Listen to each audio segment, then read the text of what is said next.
Don't you know that I have found what you hide? You can. Health facilities all over the world generate waste. About 15% of the waste generated by healthcare activities are classified under hazardous waste. Healthcare facilities generate on average between 0.2 and 0.5 kg of hazardous waste per bed per day. The medical waste of prime concern to medium and small healthcare facilities are infectious waste and sharps. These wastes are waste contaminated with blood and other bodily fluids. Each year, an estimated 16 billion injections are used globally, and waste from injections contain potentially harmful microorganisms which can pose risk of infections like hepatitis B, hepatitis C, and HIV/AIDS, and injuries to health workers and the community at large if not managed properly. In Ghana, the most common mode of medical waste disposal is by landfill, which is considered unsafe. To meet international standards, the World Health Organization (WHO) introduced the Injection Safety Incinerator program to address issues of disposal and eradicate the risk associated with improper management of medical waste in the country. To localize it, Ghana's foremost industrial research and development institute, the Institute of Industrial Research of the CSIR, has come out with a modified incinerator made from local materials. So far, the institute has built 10 of such incinerators in 5 regions across the country. The incinerator has an output of 80 kg per day with a destruction efficiency of 98.47% and a thermal efficiency of 88% using fuel wood as primary fuel. With temperatures more than 1,000 degrees Celsius, the multi-chamber design incinerator ensures in-depth burning and releases gentle gases to the atmosphere. The incinerator has the capacity of burning 5 boxes of medical waste every 10 minutes. The latest health facility to benefit from the CSIR collaboration is the Ghana Atomic Energy Commission GAEC Hospital at Kwabenya in Accra. What necessitated this facility for the GAEC Hospital? Initially, we were constructing a pit, and then when we have a lot of medical waste, we dispose them off in there. In fact, we put them in the pit and then burn them. But we realized that that wasn't also a safe way. And so we inquired from the district and realized that Pantan Hospital had a way of disposing. They also had an incinerator. So we gathered all our medical waste to the incineration points. So that was an arrangement we had with Pantan. It wasn't a pleasant experience at all. So we saw the need to construct our own incinerator.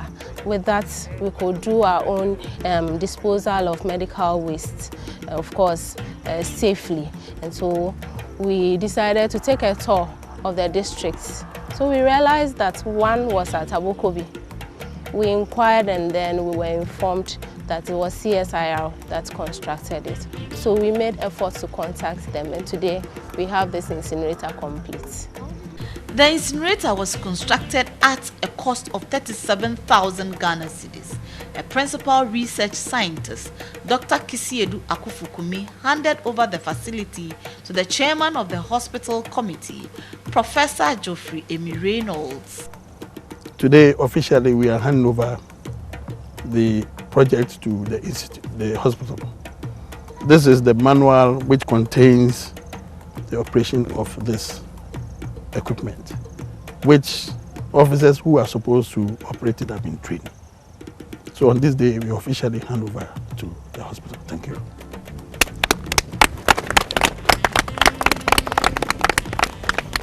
Thank you very much.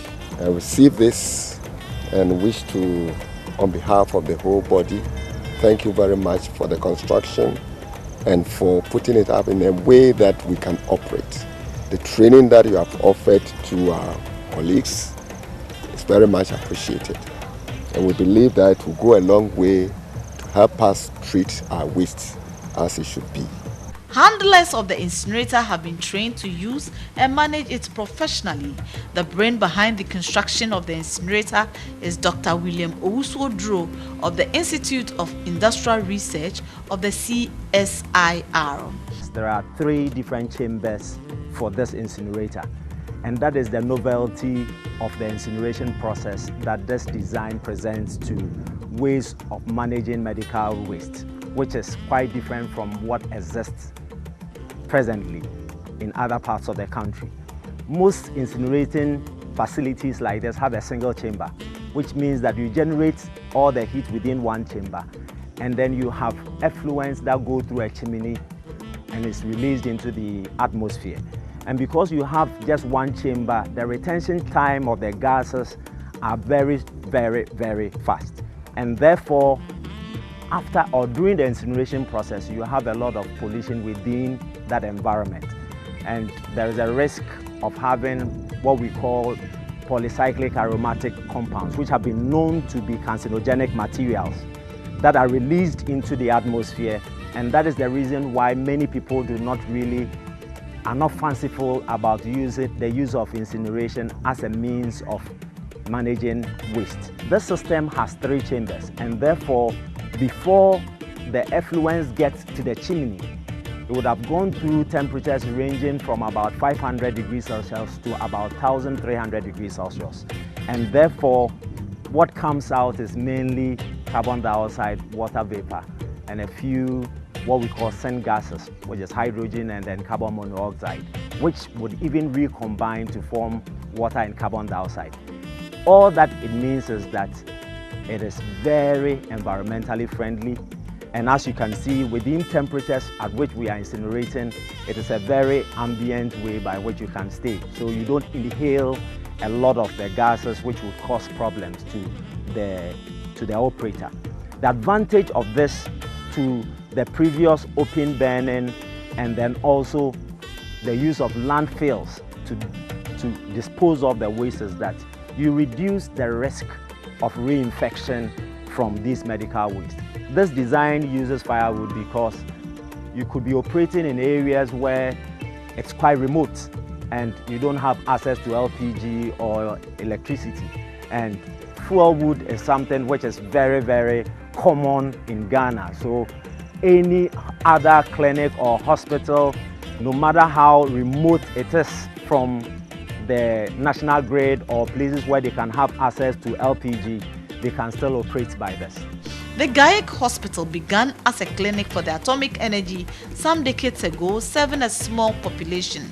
It was put up to help with the staff of the Ghana Atomic Energy Commission to see whether they are unduly exposed to radiation. For instance, they had a whole body counter. A whole body counter would look at what has been ingested into the body, radiation-wise, and other things. Today, with 6 doctors, 6 general nurses, and 8 midwives, GAIC Hospital now serves the whole of Ghana East, as well as Kasua and beyond. Over 56,000 clients report to the OPD annually, overstretching the facility. The Atomic Energy Hospital without an X-ray is something that really is a minus. It is our desire to build an X-ray unit, a model that further facilities could look up to, so that if our people go out inspecting, they can tell facilities to come and see a model facility in Ghana Atomic Energy. That is our dream, and we are hoping that people can come to our aid. What we lack is financial support. We would appreciate it if benevolent organizations come to our aid so that we could put up a model X-ray unit to serve the catchment area. Malaria, hypertension, and respiratory diseases are the common cases presented at the 23-bed capacity GAIC Hospital.